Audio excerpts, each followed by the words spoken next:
Welcome back mga paps for today's video. Usapang muffler tayo ngayon, kung anong mga muffler na pwede natin kabit sa ating Aerox B2. Pangmalupitan na muffler dahil ngayong araw magpapakabit tayo ng aftermarket na Acrophobic muffler.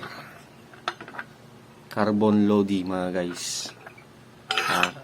With silencer.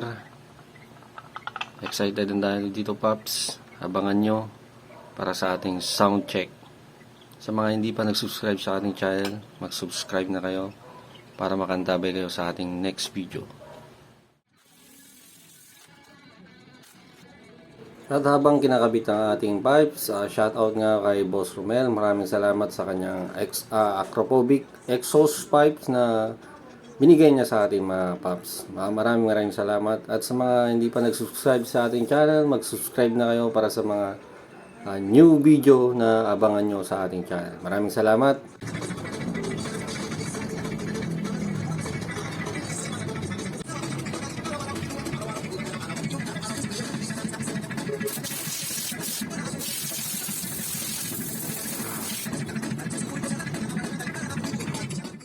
Ayan mga paps, after natin may kabit ang ating aftermarket Acrophobic exhaust, at tignan nyo naman mga kaibigan, napakagandang pagka-set up ng ating exhaust.